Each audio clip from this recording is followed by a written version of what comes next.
Chapter 12 lecture number 9 और आज जो हमारा टॉपिक है वो है गॉसेस लॉ की सेकंड एप्लीकेशन। लास्ट लेक्चर में हमने गॉसेस लॉ और उसकी फर्स्ट एप्लीकेशन पढ़ी थी।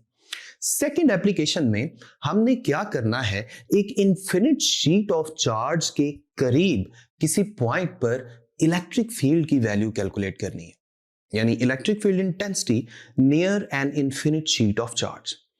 Now infinite sheet of charge क्या है? देखिए, इन्फिनिट शीट ऑफ चार्ज एक ऐसी शीट है जिसकी लेंथ इन्फिनिटी तक हम कंसीडर कर लेते हैं और फर्ज कर लें इसके ऊपर एक चार्ज यूनिफॉर्मली डिस्ट्रीब्यूट कर दिया गया है। फर्ज कर लें वो पॉजिटिव चार्ज है, ठीक है।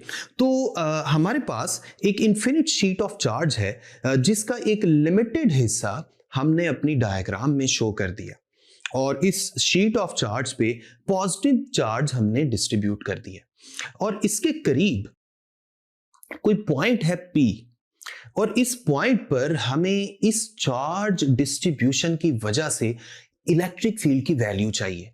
तो चलें अब हम थोड़ा सा गॉसेस लॉ को अप्लाई करने की तरफ चलते हैं।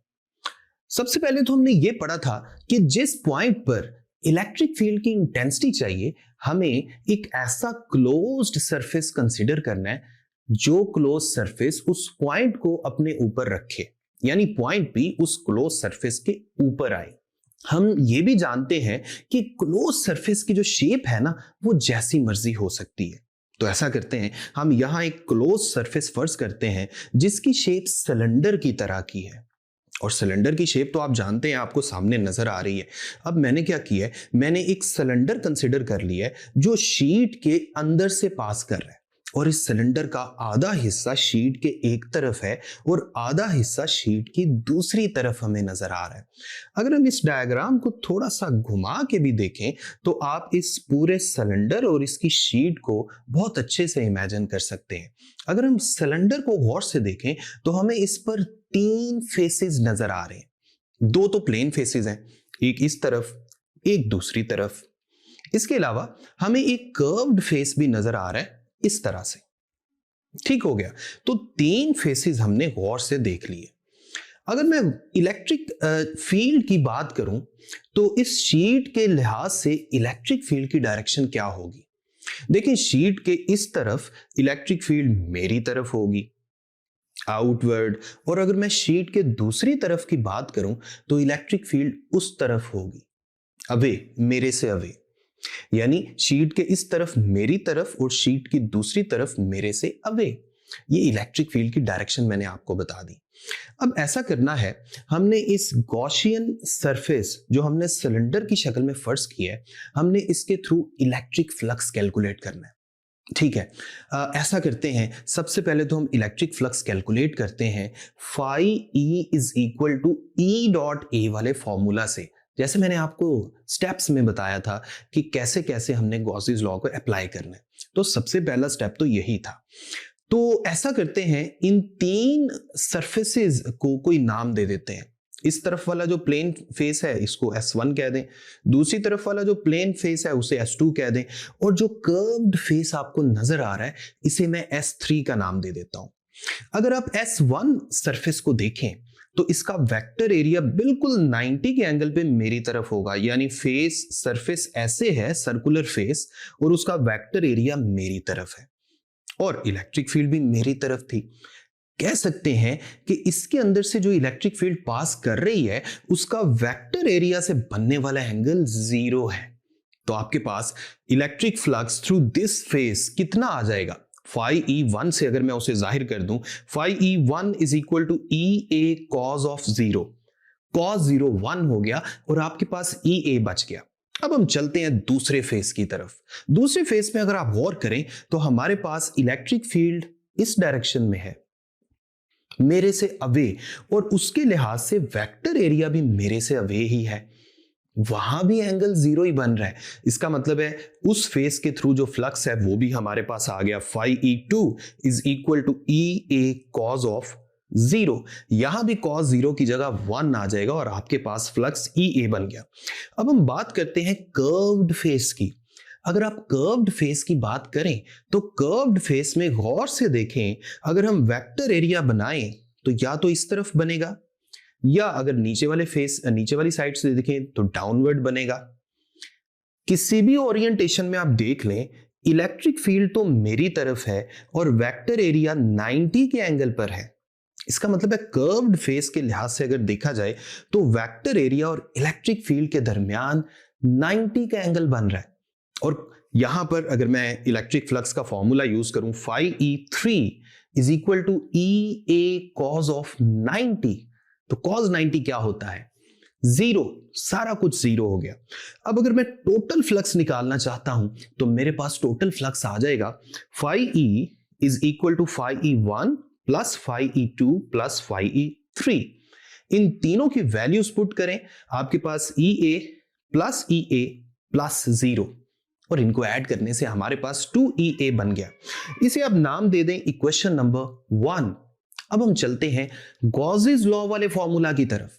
गॉसेस लॉ क्या कहता है? Total electric flux is equal to 1 over epsilon naught times the total charge enclosed by the surface. अब यहां आपने गॉसेस लॉ लिख लिया। यहां जो ब्रैकेट में आपको चार्ज नजर आ रहा है ना, इसको फिलहाल आप इक्वेशन नंबर 2 कह दें। यहां जो चार्ज नजर आ रहा है ना, हमने ये फाइंड करना है। मुझे ये बताएं, गॉसियन सरफेस के अंदर प्लेट का कितना चार्ज आ रहा है? गौर करें, इसको थोड़ा सा अगर आप रोटेट करके देखें ना, तो आपको अंदाजा होगा कि जितना सर्कुलर फेस का एरिया है ना, प्लेट का उतना हिस्सा गॉसियन सिलेंडर के अंदर आ रहा है। इसका मतलब है हमने सिर्फ उतने हिस्से का ही चार्ज फाइंड करना है। इसके लिए दोबारा डायग्राम को सीधा कर देते हैं और अब हम दोबारा से एक और कॉन्सेप्ट को स्टडी करते हैं। मैंने आपको एक दफा पहले बताया था कि चार्ज को 3 अंदाज में डिस्ट्रीब्यूट किया जा सकता है, एक लाइन में, एक सरफेस में और एक स्पेस में। यहां पे चार्ज कैसे डिस्ट्रीब्यूटेड है? सरफेस पे डिस्ट्रीब्यूटेड है। इस डिस्ट्रीब्यूशन को डिस्कस करने के लिए हम एक डेंसिटी डिफाइन करते हैं जिसे कहते हैं सरफेस चार्ज डेंसिटी, जिसके मुताबिक हम कह सकते हैं surface charge density is equal to total charge पर unit area. Surface charge density को हम सिग्मा से जाहिर करते हैं, जो आपको नजर आ रहा है। ऊपर आ गया चार्ज, नीचे आ गया एरिया। और अगर आपने चार्ज फाइंड करना है तो एरिया को इस तरफ लाकर सिग्मा से मल्टीप्लाई कर लें, तो आपके पास चार्ज किसके इक्वल आ गया? Sigma multiplied by area.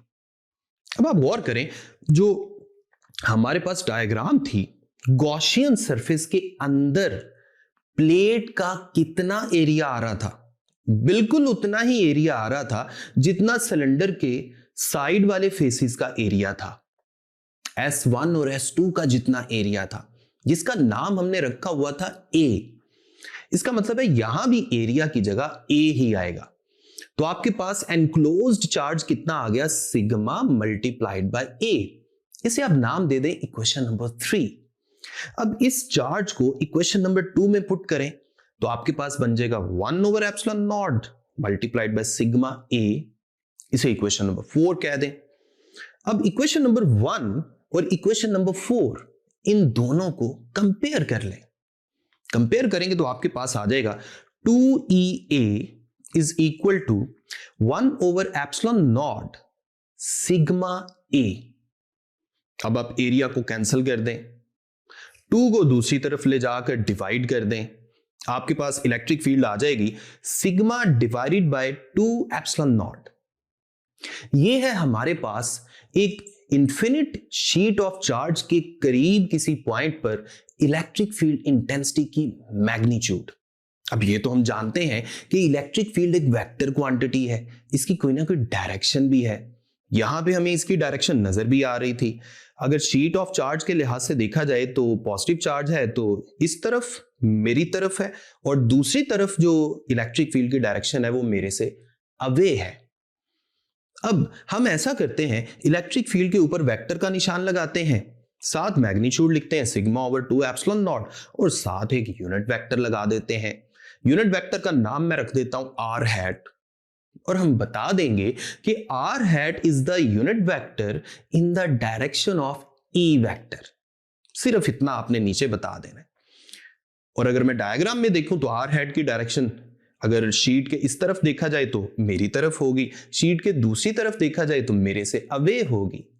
तो ये था हमारा आज का लेक्चर। उम्मीद करता हूं कि आपको इसकी बहुत अच्छी से समझ आ गई होगी। इंशाल्लाह नेक्स्ट लेक्चर में हम डिस्कस करेंगे गॉसेस लॉ की थर्ड एप्लीकेशन।